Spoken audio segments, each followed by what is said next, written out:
కార్యక్రమాలను ముందుకు తీసుకుపోతున్న ఈ ప్రభుత్వం పైన రాజకీయ అక్కసుతో అధికారాన్ని కోల్పోయినమనే పద్ధతిలో కాంగ్రెస్ ప్రభుత్వం పైన, కాంగ్రెస్ పార్టీ పైన, మన ప్రియతమ ముఖ్యమంత్రి రేవంత్ రెడ్డి గారి పైన మితిమీరి విమర్శలు చేస్తున్నారు. సభ్యత లేకుండా, సంస్కారం లేకుండా, సాక్ష్యాలు లేకుండా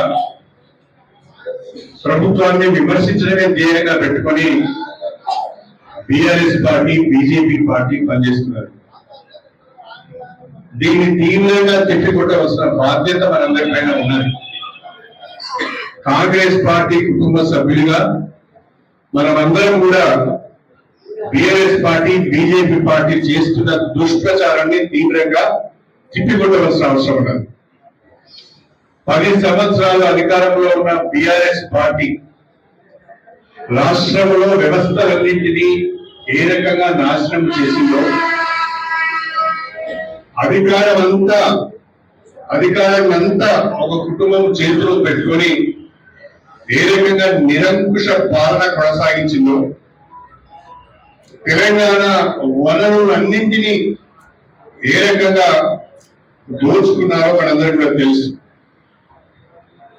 ఇవాళ కల్వకుంట్ల కుటుంబం ప్రతి ఒక్కరు ఏదో ఒక అవినీతి ఆరోపణలు ఎదుర్కొంటున్నారు, కేసులు ఎదుర్కొంటున్నారు, జైళ్ళ పాలవుతున్నారు. పైపెచ్చు వాళ్ళే ప్రభుత్వం పైన ఇష్టం చరిత్రలో మాట్లాడుతున్నారు. కేంద్రంలో భారతీయ జనతా పార్టీ ఉన్నది. కేసీఆర్ కుమార్తె కవిత పైన లిక్కర్ కుంభకోణానికి సంబంధించిన కేసు బుక్ అయింది. ఆమె జైలు పోయి వచ్చింది. భారతీయ జనతా పార్టీ పగబట్టి మా మీద కేసు పెట్టింది. భారతీయ జనతా పార్టీ యొక్క అంతు చూస్తామని ఒక్క మాట కూడా బీఆర్ఎస్ పార్టీ అనడం లేదు, భయపడుతున్నది. కేంద్రంలో ఉన్న బీజేపీని చూసి ముచ్చమోసుకుంటున్నారు. నిజంగా మీరు తప్పు చేయని వారైతే కవిత గారికి లిక్కర్ స్కామ్ లో పాత్ర లేకుంటే అన్ని రోజులు జైల్లో ఎదుర్కొన్నారు. ఈ రోజు వరకు బెయిల్ మీదనే ఉన్నారు తప్ప కోర్టు యొక్క తీర్పు మాత్రం రాలేదు.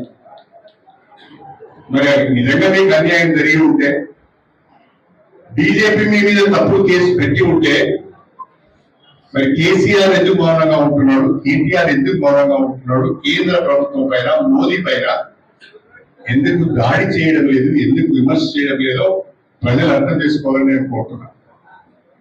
తప్పు చేసిళ్ళు కాబట్టి మౌనంగా ఉంటున్నారు, సాక్ష్యాలు ఉన్నాయి కాబట్టి మౌనంగా ఉంటున్నారు, కోర్టుల చుట్టూ జైళ్ళ చుట్టూ తిరుగుతున్నారు కాబట్టి మౌనంగా ఉంటున్నారు.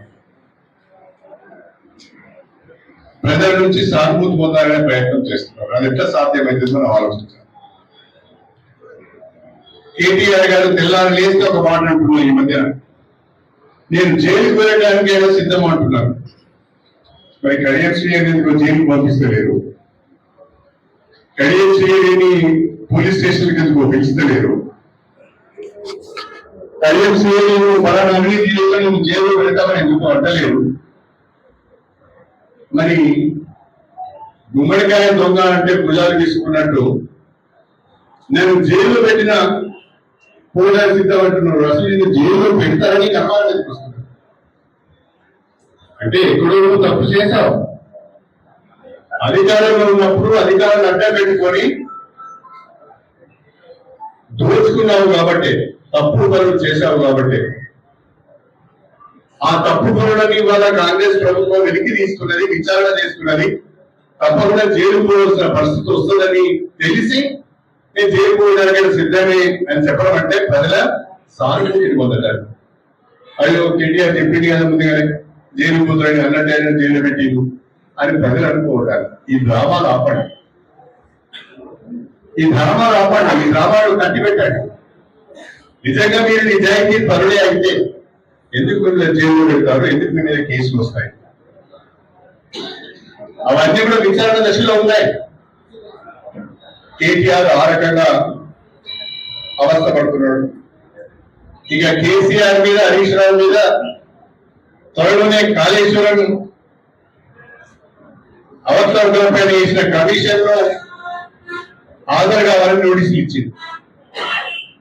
వాళ్ళు కూడా కాళేశ్వరం కమిషన్ ముందుకు హాజరై కాళేశ్వరం ప్రాజెక్ట్ లో నాణ్యత లోపాలు ఏ రకంగా జరిగినాయి, అవకతవకలు ఏ రకంగా జరిగినాయి, ఎవరు నిర్ణయాలు తీసుకున్నారని కూడా బయటకు వస్తారు. దాంట్లో కూటమి వచ్చింది, వాళ్ళు భయపడుతున్నారు. అంటే కుటుంబం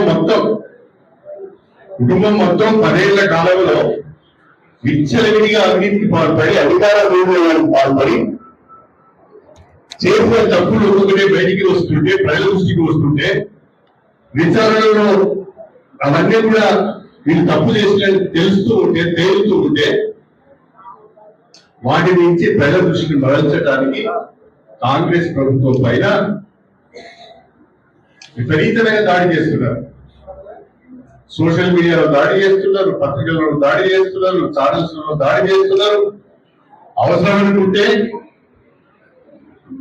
ఛానల్స్ లో టైం స్లాట్స్ కొంటున్నారు, పత్రికలలో పేజీలు కొంటున్నారు, కొని మొదటి పేజీలో వార్త వచ్చే విధంగా చూసుకుంటున్నారు.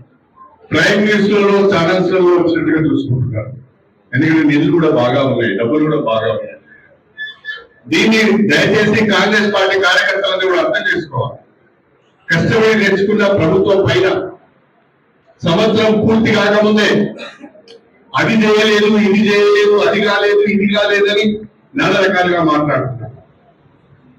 ఒక సంవత్సరం లోపు 18,000 కోట్ల రూపాయల పంట రుణాలు మాఫీ చేశారు. ఇంకొక 15 రోజుల్లో మరొక 13,000 కోట్ల రూపాయల పంట రుణాలు మాఫీ చేయబోతున్నారు. దేశంలో ఏ